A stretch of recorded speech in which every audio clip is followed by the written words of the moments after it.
प्रधानमंत्री मोदी दिल्ली में भारत मंडपम में emerging science and technology innovation conclave 2025 में शामिल हुए। इस दौरान देश में रिसर्च एंड डेवलपमेंट इकोसिस्टम को बढ़ाने के लिए 1 लाख करोड़ रुपए की RDI स्कीम फंड लॉन्च किया गया।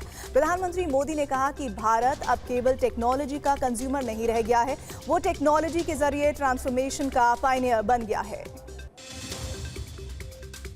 ईडी ने अनिल अंबानी की कंपनियों पर शिकंजा कसा है। ईडी ने रिलायंस कम्युनिकेशंस के बैंक फ्रॉड केस में नवी मुंबई स्थित धीरूभाई अंबानी नॉलेज सिटी की करीब 132 एकड़ जमीन को अटैच कर दिया है।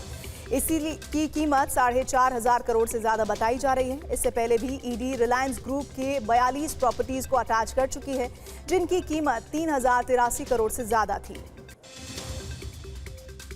आज मोकामा में रोड शो के दौरान इजाजत से ज्यादा संख्या में गाड़ियों के इस्तेमाल पर चुनाव आचार संहिता का मामला दर्ज किया गया है, जबकि बिना इजाजत वाली गाड़ियों को रोका गया है। आज रोड शो में सम्राट चौधरी और केंद्रीय मंत्री ललन सिंह भी शामिल थे। हालांकि पटना पुलिस द्वारा दी गई जानकारी में कहा गया कि प्राथमिकी में सभी आयोजनकर्ताओं के खिलाफ शिकायत की गई है।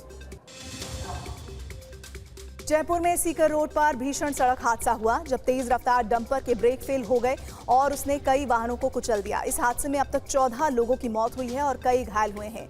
बेकाबू डंपर ने करीब 10 कारों को अपनी चपेट में लिया। कार सवार लोग भी गंभीर रूप से घायल हुए हैं। कई लोग कारों में ही फंस गए, जिन्हें बड़ी मुश्किल से बाहर निकाला जा सका।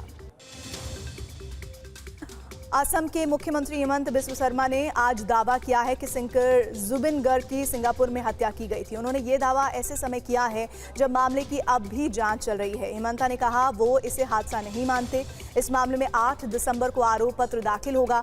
सिंगर जुबिन की 19 सितंबर को सिंगापुर में समुद्र में तैरते समय संदिग्ध परिस्थितियों में मृत्यु हो गई थी।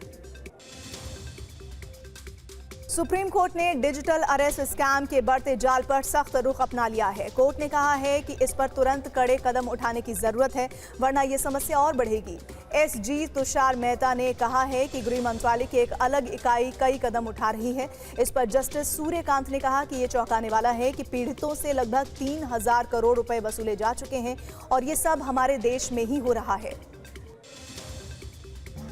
चंडीगढ़ नगर निगम की हाउस मीटिंग में आज जमकर बवाल हुआ है। कांग्रेस और बीजेपी पार्षद यहां आपस में ही भिड़ गए। बैठक के दौरान नींव पत्थर की प्लेट पर नाम लिखने को लेकर शुरू हुआ विवाद अचानक तीखी नोकझोंक और हाथापाई में बदल गया।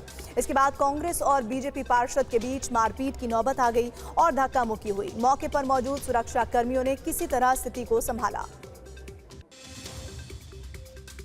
सुप्रीम कोर्ट से वोडाफोन आइडिया को बड़ी राहत मिल गई है। कोर्ट ने अपने पिछले आदेश में संशोधन करते हुए स्पष्ट किया है कि राहत केवल अतिरिक्त AGR बकाया पर ही नहीं, बल्कि AGR ब्याज और पेनल्टी पर भी लागू होगी। और इसके बाद वोडाफोन आइडिया के शेयर में अच्छा उछाल देखने को मिला।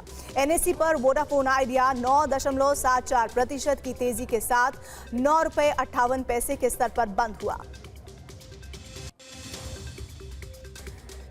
मैक्सिको के पश्चिमी राज्य मिचोआकान में एक मेयर की दर्जनों लोगों के सामने एक प्लाजा में गोली मारकर हत्या कर दी गई। ये लोग डे ऑफ द डेड उत्सव के लिए इकट्ठा हुए थे। मेयर कार्लोस मांजो को ड्रग लॉर्ड्स ने 7 गोलियां मारी हैं। हत्या से गुस्साए समर्थकों ने इसके बाद हंगामा, आगजनी और तोड़फोड़ की।